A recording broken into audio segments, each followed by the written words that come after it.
हमारा question number 6 है, discuss the fibres used in sutures और इन ड्रेसिंग। ये कह रहे हैं कि जो फाइबर्स यूज़ होते हैं सूचर के अंदर या ड्रेसिंग के अंदर, उनको बताइए कि वो क्या क्या चीज़ें हैं। फाइबर्स जो हम लोग देखते होंगे पट्टी लगाते हैं, इस पर रोई यूज़ होती है। तो जो ये मतलब ड्रेसिंग के अंदर, ड्रेसिंग को हम लोग क्या सूचर भी बोलते हैं। ड्रेसिंग मतलब किसी को घाव, चोट लग गई, ज़ख़म हो गया, कट गया, तो उसे पट्टी उट्टी बांधते हैं ना, उसी को बोलते हैं ड्रेसिंग, उसी को सूचर भी बोलते हैं। तो सूचर में जो चीज़ें यूज़ होती हैं वो क्या क्या हैं, तो उसमें क्या है, these are some fibres used in suture. ये कुछ फाइबर्स हैं। फाइबर्स मतलब होता है जो पतले पतले धागे की तरह की चीज़ हो, उसको फाइबर्स बोलते हैं। तो उसमें सबसे पहला क्या हमारा कॉटन। कॉटन यूज़ होता है, it is used in surgical dressing to absorb blood, mucus and pus. ये कह रहे जो कॉटन है ये ड्रेसिंग के अंदर यूज़ होता है, किस लिए कि ये ब्लड को एब्जॉर्ब कर लेता है, यानी ब्लड को सुखा लेता है अपने अंदर। और किसको सुखा लेता है, म्यूकस जो निकलता है उसके अंदर, पीप उप हो गया या पस हो गया, तो इस सब चीज़ों को क्या करता है, ये सुखा लेता है। दूसरा क्या करता है, it prevents the wound from infection. ये जब उसके ऊपर आप लगा के बांध देते हैं तो ये उसको इन्फेक्शन होने से, यानी किसी बैक्टीरियल या फंगल किसी भी इन्फेक्शन से क्या करता है, उसको रोकता है। किसको, वुंड को। वुंड यानी जो घाव लग गया, जो ज़ख़म हो गया उसको। दूसरा क्या हमारा वूल। वूल का मतलब होता है ऊन। तो it is used as a bandage. ये क्या होता है, ये बैंडेज की तरह से यूज़ होता है। बैंडेज मतलब ये पट्टी बांधने के लिए जो बैंडेज लगाते हैं उसकी तरह से यूज़ होता है। It is used as a filtering media, और ये फिल्टरिंग मीडिया के तौर पे भी यूज़ होता है। फिल्टरिंग मीडिया क्या होता है कि किसी चीज़ को छानने के लिए जो फिल्टर यूज़ होता है, जो कोई चीज़ एक पेपर लगा देते हैं या कभी इसको लगा देंगे तो फिल्टरिंग मीडिया होता है। इसे आपने देखा होगा कि आता है फिल्टर पेपर, तो वो भी क्या है, एक फिल्टरिंग मीडिया है। तो किसी चीज़ को फिल्टर करने के लिए, छानने के लिए जो चीज़ होती है उसको बोलते हैं फिल्टर मीडिया, तो उसके तौर पे यूज़ होता है ये। तीसरा हमारा क्या, रीजनरेटेड फाइबर। रीजनरेटेड फाइबर कहाँ पे यूज़ होता है, it is used as a bandage. ये भी एक बैंडेज की तरह से यूज़ होता है। It is used to absorb blood, mucus and pus. और ये भी क्या होता है, ब्लड को, म्यूकस को, पस को एब्जॉर्ब करने के लिए यूज़ होता है। म्यूकस और पस क्या है, जो पीप मवाद जो निकलता है ज़ख़म से, उसको बोलते हैं। चौथा हमारा क्या है, silk. It is used as a sieve. ये एक सीव की तरह से यूज़ होता है। सीव क्या होता है, जिसको हम लोग चलनी या छलनी बोलते हैं। आपने देखा होगा आटा छानने के लिए, आटे को छान के उसका चोकर बाहर निकालते हैं तो उसको सीव बोलते हैं। तो ऐसे ही इसमें भी किसी चीज़ को ये छानने के लिए, किसी चीज़ को निकालने के लिए यूज़ होता होगा, तो ये किस लिए यूज़ होता है, सीव की तरह से यूज़ होता है। हमारा 7वां क्वेश्चन है, right the biological source and active chemical constituents of following drugs. याद रखिए एक क्वेश्चन इस टाइप का आएगा, एक क्वेश्चन क्या है इस टाइप का ज़रूर आएगा। उसमें क्या करेगा, 5 या 10 ड्रग के नाम दे देगा और कहेगा कि इनके क्या करिए आप, उनके बायोलॉजिकल सोर्स लिखिए और उसके अंदर जो केमिकल कॉन्स्टिट्यूएंट पाया जाता है उसको लिखिए। इसका सबसे अच्छा तरीका ये है कि आप जो आपकी बुक है उसमें कम से कम आप 25-30 ड्रग के ऐसे याद कर लीजिए। और मैं जो मोस्ट इम्पोर्टेंट ड्रग्स हैं उसको मैं यहाँ बता दे रहा हूँ, आप उसको याद करिए, लेकिन इसके अलावा और भी आप याद कर लेंगे तो आपके लिए अच्छा रहेगा। तो सबसे पहला हमारा क्या है, क्लोव। तो क्लोव इसमें दिया है 10 पूछे हैं। क्लोव हो गया, डिजिटलिस हो गया, आगर हो गया, सिनकोना हो गया, राउल्फिया हो गया, सिनामोन हो गया, तुलसी, गार्लिक, बेलाडोना और सेना। इनके बायोलॉजिकल सोर्स लिखना है और केमिकल कॉन्स्टिट्यूएंट लिखना है। तो सबसे पहला हमारा क्या है, क्लोव। तो क्लोव का जो बायोलॉजिकल सोर्स है वो है यूजेनिया कारियोफाइलस, यूजेनिया कारियोफाइलस। और इसके अंदर जो केमिकल कॉन्स्टिट्यूएंट पाया जाता है वो होता है वोलेटाइल ऑयल। दूसरा क्या है, डिजिटलिस। तो डिजिटलिस का जो बायोलॉजिकल सोर्स हो गया डिजिटलिस पुरपुरिया, और इसके अंदर जो केमिकल कॉन्स्टिट्यूएंट पाया जाता है उसको बोलते हैं glycoside A and glycoside B. तीसरा हमारा क्या है, आगर। आगर के अंदर इसका जो बायोलॉजिकल सोर्स हो गया रोडोफाइलेसी, ये यहाँ पे मिस्टेक हो गया, रोडोफाइलेसी, रोडोफाइलेसी। और इसका जो केमिकल कॉन्स्टिट्यूएंट है वो क्या है, आगर है।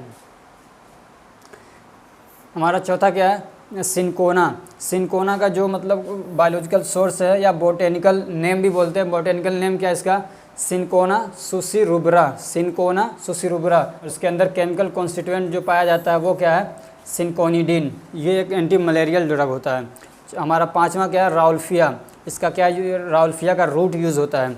और इसका बायोलॉजिकल सोर्स क्या है, राउल्फिया सर्पेंटिना, राउल्फिया सर्पेंटिना, इसकी फैमिली होती है एपोसाइनेसी, और इसका केमिकल कॉन्स्टिट्यूएंट क्या है, रेसरपिन। सातवां हमारा क्या है, छठा सिनामोन, सिनामोन जिसको हम लोग दालचीनी बोलते हैं, सिनामोन, इसकी बायोलॉजिकल सोर्स क्या है इसका,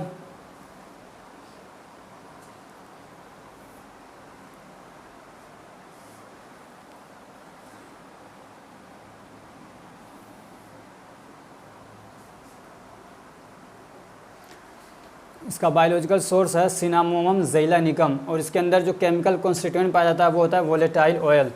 तुलसी हमारा क्या है, तुलसी का बायोलॉजिकल सोर्स क्या है, ओसिमम सैंक्टम लीन, और इसका अंदर जो केमिकल कॉन्स्टिट्यूएंट है वो क्या है, वोलेटाइल ऑयल है। उसके बाद क्या हमारा गार्लिक, गार्लिक के अंदर इसका बायोलॉजिकल सोर्स क्या है, एलियम सैटिवम लीन, एलियम सैटिवम लीन, और इसके अंदर केमिकल कॉन्स्टिट्यूएंट है वो क्या है, वोलेटाइल ऑयल, अमाइनो एसिड और क्या विटामिन्स पाए जाते हैं। नमक है हमारा बेलाडोना, इसका बायोलॉजिकल सोर्स क्या है, एट्रोपा बेलाडोना, और इसके अंदर जो केमिकल कॉन्स्टिट्यूएंट पाया जाता है वो है एट्रोपिन। 10वां क्या है हमारा सेना, सेना इसका लीव्स यूज़ होता है, और इसका बायोलॉजिकल सोर्स है वो क्या है, कैसिया एंगस्टिफोलिया, क्या है ये नहीं है बल्कि क्या है, कैसिया एंगस्टिफोलिया, और इसके अंदर जो केमिकल कॉन्स्टिट्यूएंट पाया जाता है वो होता है सेनोसाइड ए, सेनोसाइड बी। क्वेश्चन नंबर 8 हमारा, right the uses of following drugs, ये कह रहे हैं जो ड्रग्स हैं इनके यूजेस बताइए कि किस किस बीमारी में ये लोग काम आते हैं। तो सबसे पहला हमारा क्या है, सिंकोना, दूसरा क्या है, जिम्नेमा, तीसरा क्या है, ट्रेगाकंथ, चौथा क्या है, पोडोफाइलम, पाँचवा हमारा क्या है, वसाका, छठा क्या है, कोरिएंडर, सातवां डिजिटलिस, नवा ओपियम, नवा क्या है, एलोए, और 10वां क्या है हमारा, माइरोबेलन। अब इनके यूज़ देखना हमको, एक क्वेश्चन इस टाइप का आता है कि कुछ ड्रग्स के नेम दे देगा, कहेगा इनके यूजेस बताइए। तो सिंकोना, तो ये क्या है, इट इज़, यहाँ पे इज़ लगा दीजिए, it is an anti malarial drug, ये क्या है, एंटी मलेरियल, यानी मलेरिया किसी को हो गया तो उसको ठीक करने के लिए यूज़ होता है ये। दूसरा क्या है, इट इज़ एन एंटीसेप्टिक, ये एंटीसेप्टिक है, यानी आपके लिविंग ऑर्गेनिज्म के ऊपर माइक्रोब्स के इन्फेक्शन को रोकने का काम करता है, उसको बोलते हैं एंटीसेप्टिक। दूसरा क्या हमारा क्या, Gymnema, it is an anti diabetics, Gymnema क्या है, ये एंटी डायबिटिक है, यानी शुगर को कम करने के लिए यूज़ होता है। किसी को शुगर हो गया, ब्लड के अंदर शुगर लेवल बढ़ जाता है, उसको ठीक करने के लिए जो दवा यूज़ होती है उसको बोलते हैं एंटी डायबिटीज़। तो जिम्नेमा क्या एक तरीके का एंटी डायबिटीज़ है। दूसरा क्या इट इज़ है, स्टोमेकिक, ये क्या स्टोमेकिक उसको बोलते हैं जो हमारे भूख को बढ़ा देता है, एपेटाइट को बढ़ा देता है, जो एपेटाइट बूस्टर बोलते हैं उसको हम लोग क्या बोलते हैं, स्टोमेकिक है। तीसरा क्या हमारा, ट्रेगाकंथ, ट्रेगाकंथ का यूज़ क्या है, इसका बार बार पूछता है, इसको देखिएगा, tragacanth, it is a pharmaceutical aid, ये क्या है, एक फार्मास्यूटिकल एड है।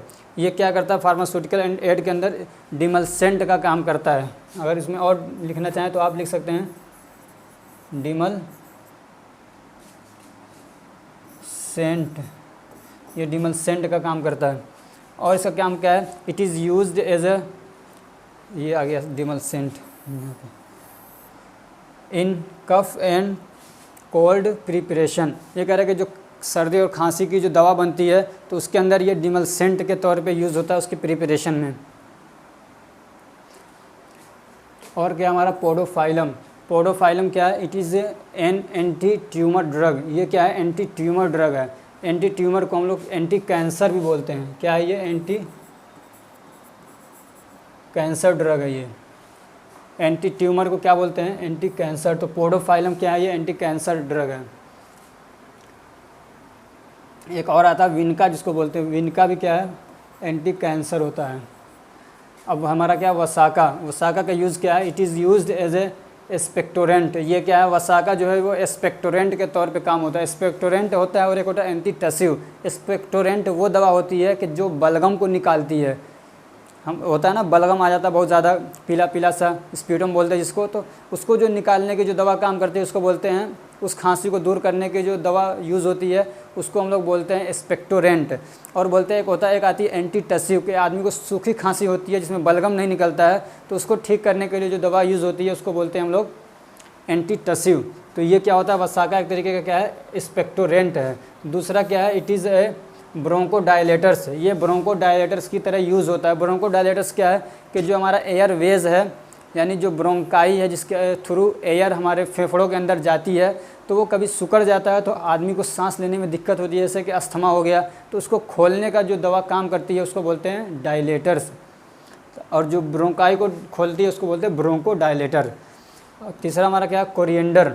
कोरिएंडर क्या है, it lowers blood sugar level. ये क्या करता है, ब्लड शुगर लेवल को कम करता है। किसी को ब्लड शुगर लेवल हो गया, जिसको बोलते हैं डायबिटीज़ हो गया, तो उसको ठीक करने का काम कौन करता है, कोरिएंडर करता है। दूसरा इसका फ़ायदा क्या है, it is used easy digestive comfort. ये करता है कि हमारे डाइजेशन सिस्टम को आसान करता है, यानी खाने को आसानी से हजम करवाता है। तीसरा क्या है, डिक्रीज ब्लड प्रेशर। ये ब्लड प्रेशर को कम करता है। तो हमारा क्या है ड्रग, डिजिटलिस का यूज़ क्या है, it is use as a cardiotonic. ये कार्डियोटोनिक की तरह यूज़ होता है। कार्डियोटोनिक क्या है कि हार्ट को मजबूत करता है, हमारे उसको काम करने में आसानी करता है। और क्या है, it increase the contraction force of heart. और ये हार्ट के कॉन्ट्रैक्शन फोर्स को क्या करता है, बढ़ा देता है। कॉन्ट्रैक्शन फोर्स क्या है, सिकुड़ना फिर खुलना, ये रिलैक्सेशन होता है, जो बोलते हैं कॉन्ट्रैक्शन रिलैक्सेशन, कॉन्ट्रैक्शन रिलैक्सेशन। तो ये कॉन्ट्रैक्शन करने में ताकत लगती है, एक फोर्स लगता है, तो उस फोर्स को क्या करता है, ये बढ़ा देता है। ओपियम क्या है, इट इज़ एन एनाल्जेसिक। ये एनाल्जेसिक है। एनाल्जेसिक जो दर्द को खींचने के लिए, या जैसे किसी को सर में दर्द हो रहा है तो उस दर्द को ठीक करने के लिए जो दवा यूज़ होती है उसको बोलते हैं एनाल्जेसिक। और क्या ये एंटीटसिव है। अभी मैंने बताया एंटीटसिव जो होता है, जो सूखी खांसी को ठीक करने के लिए जो दवा यूज़ होती है उसको बोलते हैं एंटीटसिव। और क्या है ये, it has sedative and hypnotic effect. ये सिडेटिव और हिप्नोटिक इफेक्ट रखता है, यानी कि किसी को 8 घंटे नींद सोता है, वो 8 घंटे नींद आती है, आराम से सो जाता है, लेकिन किसी कंडीशन की वजह से मान लीजिए उसका घर गिर गया या कुछ चोरी हो गई तो नींद उसकी नहीं आ रही है, ऐसी कंडीशन को बोलते हैं इंसोम्निया। तो उसमें जो दवा देते हैं कि उसको 8 घंटे नींद आए, वह भरपूर नींद लेके सोए, तो ऐसी दवा को बोलते हैं हम लोग सिडेटिव। और कभी ऐसा होता है कि उसको ऐसी कोई दिक्कत तो नहीं है लेकिन ऑपरेशन वगैरह करना है, तो उसको चाहते हैं कि बहुत ज़्यादा देर तक सोए, तो उसके डोज को बढ़ा देते हैं।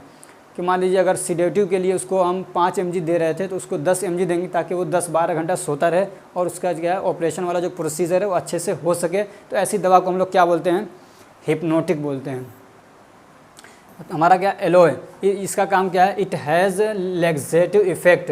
ये लैक्सेटिव इफ़ेक्ट रखता है। लैक्सेटिव क्या होता है कि आदमी को जब कॉन्स्टिपेशन हो जाता है तो उसका पेट एकदम मतलब वो उसको क्या होता है, स्टूल नहीं होता है, जिसको हम लोग बोलते हैं कि टट्टी नहीं निकलती है, जब तो बहुत परेशानी होती है, तो उसको ढीला करने के लिए जो दवाएं यूज़ होती हैं उसको बोलते हैं क्या, लग्जेटिव। एक होता है परगेटिव, वो देंगे तो बहुत ज़्यादा एकदम गीला गीला निकलेगा।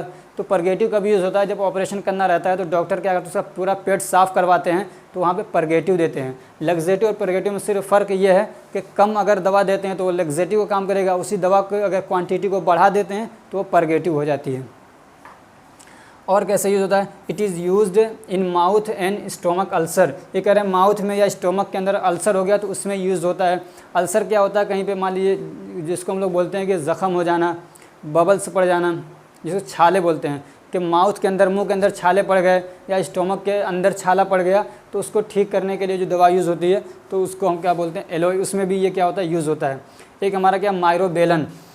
ये कैसे यूज़ होता है, माइरोबेलन इज़ एन एस्ट्रिंजेंट। ये क्या, एस्ट्रिंजेंट के तौर पे यूज़ होता है। एस्ट्रिंजेंट क्या होता है, हमारे यहाँ पे कट गया तो अब इसको क्या करेंगे, यहाँ पे एस्ट्रिंजेंट लगाएंगे तो यहाँ की जो मतलब हमारी टिश्यूज़ हैं, जो सेल्स हैं, वो सिकुड़ जाएंगे, और जब सिकुड़ेंगे तो ब्लड क्या होता है, बंद हो जाता है। तो ऐसे चीज़ों को बोलते हैं एस्ट्रिंजेंट। और इसको ऐसा भी होता है कि ये एक लेयर बना देता है प्रोटीन की, ताकि ऊपर से किसी चीज़ का अटैक ना हो पाए, किसी मतलब बैक्टीरिया का या वायरस का, फंगस का, तो अटैक को रोकता है। तो प्रोटीन की एक लेयर बना देता है जिसको बोलते हैं प्रिसिपिटेट, और प्रोटीन बनाता है ये। तो एक इसका यूज़ ये है। दूसरा क्या, it is A brain tonic. ये ब्रेन टॉनिक है, यानी हमारे ब्रेन को क्या करता है, बहुत ज़्यादा पावरफुल बना देता है। हमारा नवा क्वेश्चन है, write identification test and application of alkaloid and terpenoids. ये कह रहे हैं कि जो एल्कलॉइड्स हैं उनका आइडेंटिफिकेशन टेस्ट लिखिए और उसका एप्लीकेशन लिखिए, और टर्पेनोइड्स का आइडेंटिफिकेशन टेस्ट और एप्लीकेशन। आइडेंटिफिकेशन टेस्ट क्या है, सबसे पहले ये समझिए कि जैसे मान लीजिए कोई एक हम लोग पौधा लेके आए, उसके अंदर से हमको मान लीजिए डिजिटलिस है, डिजिटलिस पत्ती लेके आए हम लोग, और उसके अंदर से हमको उसका जो ग्लाइकोसाइड ए है या ग्लाइकोसाइड बी है वो निकालना है। तो हम लोग उसको क्या करेंगे, उसका पूरा आइसोलेशन करेंगे। ठीक, आइसोलेशन मतलब वो केमिकल को निकाला, उसके अंदर जो भी केमिकल है सारे केमिकल निकाल लिए। ठीक, अब उसके बाद हम उसको उसमें से क्या करते हैं, उसको अलग अलग करते, प्यूरिफिकेशन करते हैं कि उसके मतलब बहुत सारे केमिकल्स हैं तो उनको अलग अलग करते हैं। ठीक, अब केमिकल को अलग अलग कर लिया। अब हमको लग रहा है कि ये वाला जो है वो ग्लाइकोसाइड है। ठीक है, अब उसको चेक करने के लिए कि वाकई इसके अंदर ये जो हमारे पास केमिकल है इसके अंदर ग्लाइकोसाइड है कि नहीं है, या ये इसके अंदर टर्पेनॉइड है कि नहीं है, तो उसको चेक करने के लिए जो हम लोग जो टेस्ट करते हैं उसको बोलते हैं आइडेंटिफिकेशन टेस्ट। ठीक है, अब फिर ये कि अब जो मान लीजिए ग्लाइकोसाइड है तो वो कहाँ कहाँ पे यूज़ होता है, वो होता है उसका एप्लीकेशन। तो हमको किसका देखना है, एल्कलॉइड का देखना है और किसका देखना है, टर्पेनॉइड का। तो एल्कलॉइड क्या होता है, एल्कलॉइड्स आर हेट्रोसाइक्लिक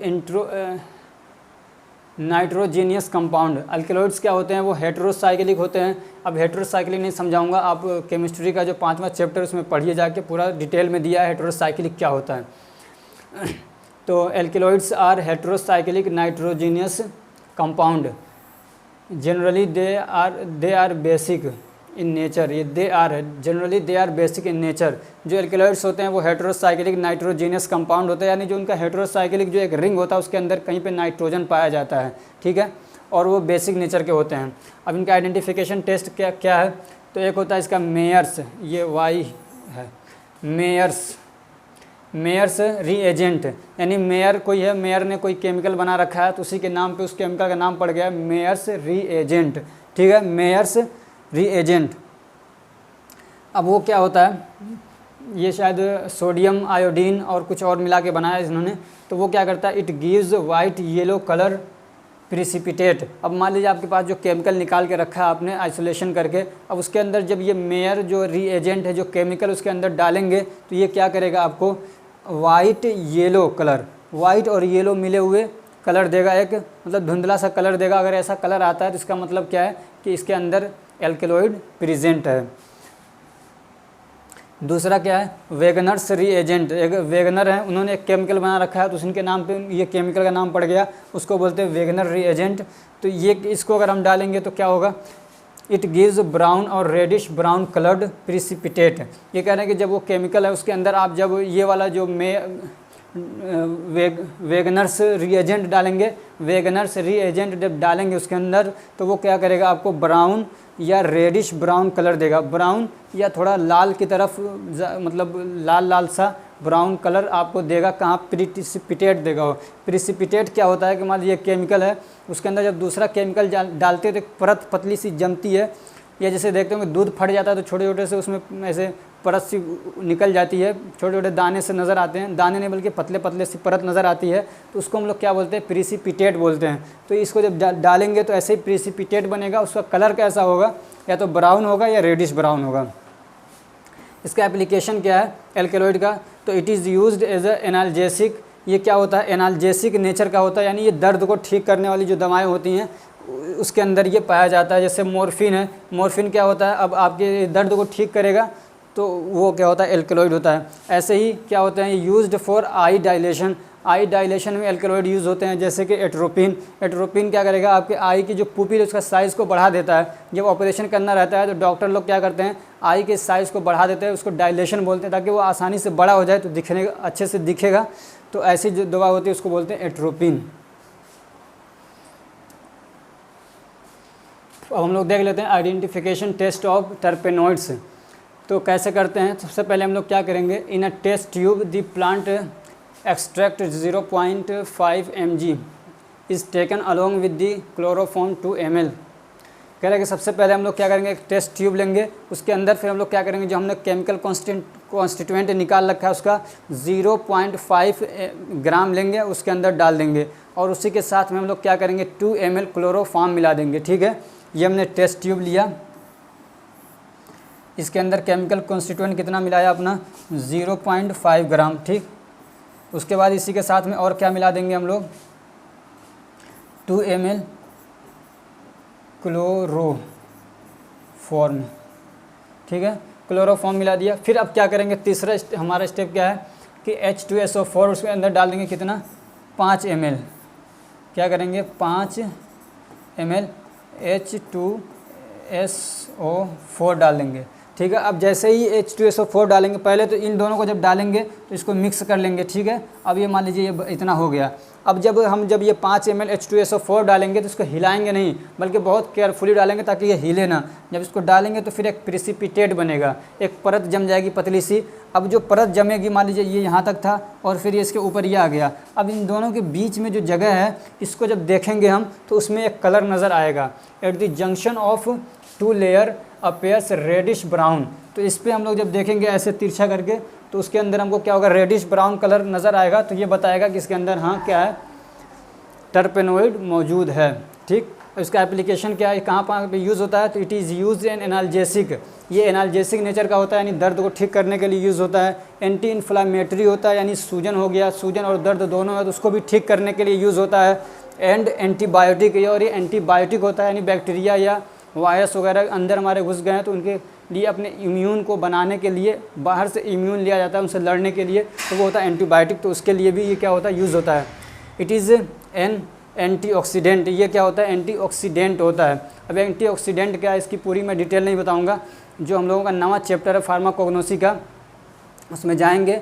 जो क्या न्यूट्रास्यूटिकल्स है, उसके अंदर फुल डिटेल मैंने एक वीडियो बना रखी है, आप उसको जाके देख सकते हैं। न्यूट्रास्यूटिकल, उसके अंदर एंटीऑक्सीडेंट है, उसका पूरी डिटेल वहाँ पे आप जाके देख सकते हैं क्या क्या होता है। ये हमारा 10वां क्वेश्चन है, right A short note on nutraceuticals.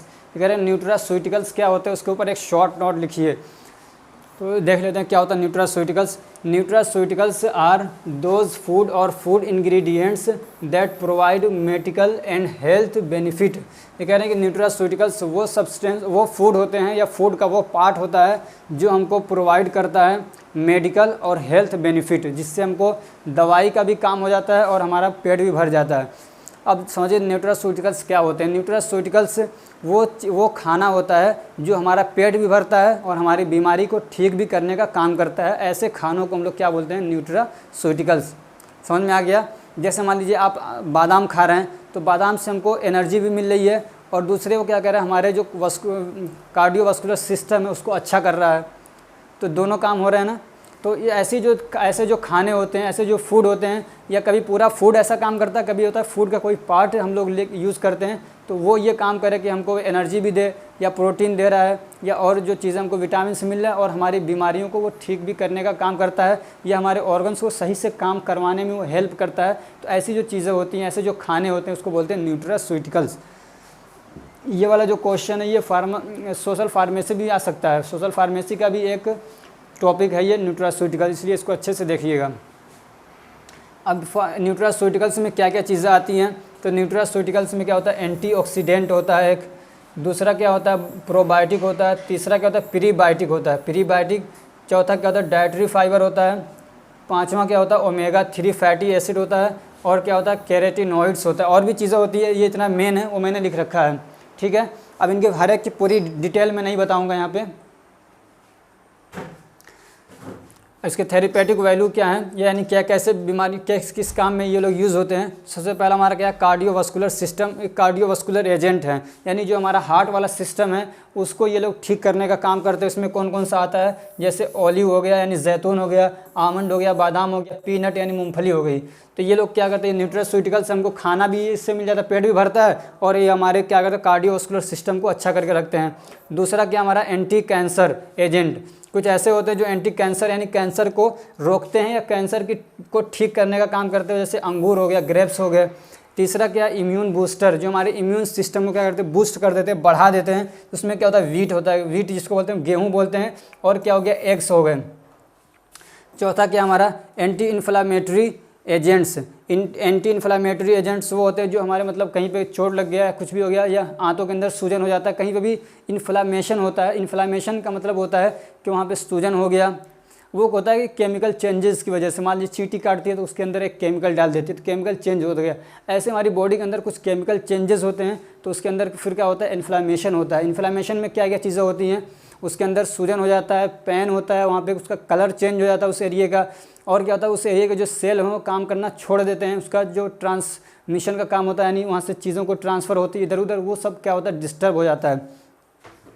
तो इन्फ्लामेशन, तो ये क्या होते हैं जो न्यूट्रास्यूटिकल्स होते हैं वो एंटी इन्फ्लामेटरी एजेंट्स होते हैं। उसमें क्या आता है जैसे सोयाबीन ऑयल हो गया, तो ये हमारे हो गए 10 ऐसे क्वेश्चन जो जो पिछले 10 सालों में बहुत ज़्यादा रिपीट हुए हैं और जिनके आने के चांसेस बहुत ज़्यादा हैं। ये न्यूट्रास्यूटिकल वाला चैप्टर अगर आप अच्छे से, ये पूरा एक चैप्टर है, इसको अच्छे से पढ़ना चाहते हैं तो मैंने क्वेश्चन चैप्टर नंबर 9 आप जाके फार्माकोग्नोसी का जो चैप्टर है, फार्माकोग्नोसी का चैप्टर नंबर 9 है, उसमें देख सकते हैं फुल डिटेल में मैंने वो डाल रखा है। उसके जो हमारा प्लेलिस्ट है फार्माकोग्नोसी का, उसमें जाके देख लीजिए आप।